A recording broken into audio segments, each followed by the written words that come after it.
A woman really just supporting teenagers who were finding their voices using their voices. Woman charged after joining anti-ICE teen group chat. Here are more details for you. A woman was arrested for joining an anti-ICE group chat because she told high schoolers she was proud of them for using their voices. She's now being charged with contributing to the delinquency of a minor. High school students in Somerville, South Carolina were organizing a peaceful walkout to protest ICE. According to a report from Newsweek, Dina Cholet, a local restaurant owner, joined the chat to express solidarity with them. In addition to telling the high schoolers she was proud of them for using their voices, she shared a Facebook post that had outlined threats made towards the protesters so that they could be aware and safe. She also mentioned that a group of us, likely referring to adults, would be there to support them. Members of the group chat reportedly thanked her, and then she left the chat. That's it. Unfortunately, a police officer had anonymously joined the group chat as well. Now police have arrested her because she bears influence over the students to engage in disruptive or violent behavior. According to the police, some calls to potentially violent actions were made in the group chat, but there is no evidence to suggest that Cholet encouraged this behavior. The organizers also repeatedly reminded the group that this was to be a peaceful walkout. The police also used the chat to identify several of the student organizers. Meanwhile, a man who allegedly made threats against the teenagers if they protested was not charged. You following all that? You keeping up? It adds up to a lot of tomfoolery to keep people from exercising their right to free speech. Dina Marie Cholet, South Carolina restaurant owner, was arrested last week for joining a group chat with high school students who were organizing a peaceful anti-ICE walkout. So what's her crime, you might be asking? She told them she was proud of them for using their voices. She's now charged, though, with contributing to the delinquency of a minor. Meanwhile, men who threatened to throw urine-filled balloons at the teen protesters, not charged. They might need more evidence there. They got to take care of violent people first. I guess she was more pressing. I'm going to be there to support the kids' peaceful protest.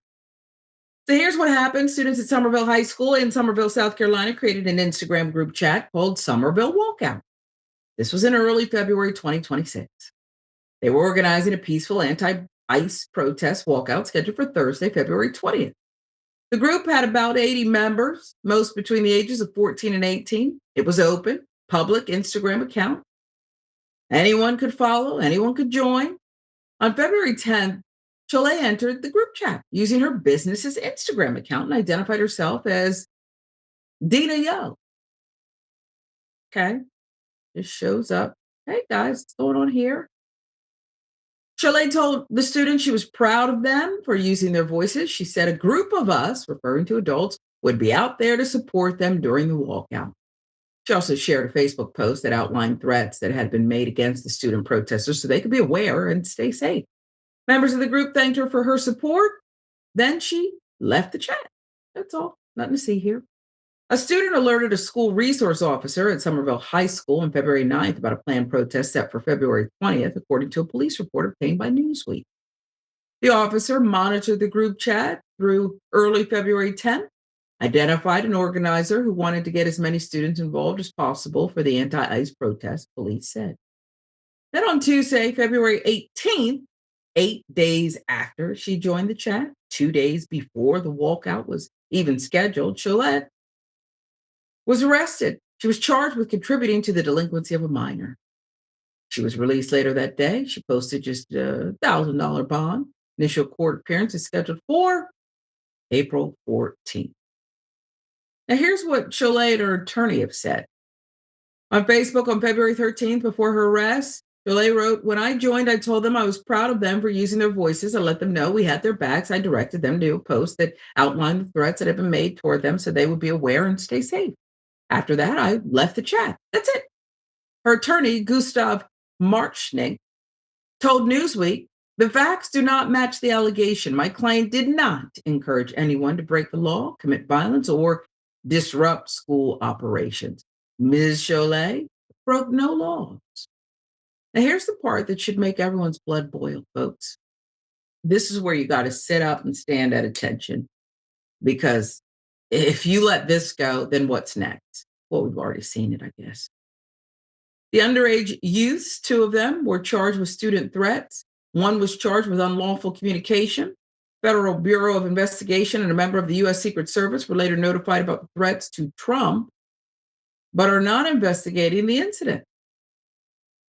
The men who allegedly made threats against the youths, throw urine packed balloons if they protested, not charged. Chile is the only adult arrested in connection with this incident. So, to be clear about what happened here, police used a burner account to infiltrate a student group chat. Where is this in South Carolina? There's not anything else they need to be doing here except going undercover with a bunch of teens. I have a teen. I don't even have to listen at her door. She's so loud. I mean, it was an open group. They said what they were going to do. What's the problem here? And why are you so busily after them? So they went undercover, the burner account, and infiltrated student group chat. They identified the student organizers. The walkout was canceled by February 11th before it ever happened. And they still arrested this woman, one adult, the restaurant owner, Miss Chalet, who told the kids, I'm proud of you. Is this America? I guess we have to claim it at this point. This has been going on, this nonsense, long enough, Jackson. This, I'll answer it. This is America. And if you want changes, folks, it's got to start immediately. They got to dial this nonsense back. What did you hear? Well, I mean, if you didn't know, for people who are tuned in, the Department of Homeland Security has been requesting the personal identifications of anybody who speaks out against ICE. They've been asking for this information from social media companies, from platforms like Google, whether it be your email address, phone number, street address, whatever it is that they can get from you, because, they're authoritarian. It's fascism. We know this. But if you didn't know that, now you do. So you're probably on their radar. I don't know if they're going to come running up and getting you because they can't get all of us, but they are watching us. And so Mhm. this isn't surprising, but this is why they're asking for our information. And in response, we should turn it up even more because at the end of the day, not only can they not stop all of us, but Donald Trump's second term is going to come to an end. And when it does, there's going to be people who are ripe and ready to go to prison. The Supreme Court may have made it such that Donald Trump can't go to prison for any of his presidential actions, but that does not extend to the other people in his administration. So, unfortunately, I think we're going to be seeing a lot more of this over the coming years, especially as the executive branch continues to get cornered and pinned into a wall. This is dangerous. Yeah. This is so dangerous. If you think this is just some incident that happened in South Carolina and doesn't affect your life, you better think again. This is how it starts. I would think there'd be even more pushback, and I'm proud of my fellow Americans who have pushed back, but I think there'd be even more. Because remember, we had certain rights, and then you took them back. It's easier when you don't have rights. It takes longer to say, no, here we have rights that are just being eroded.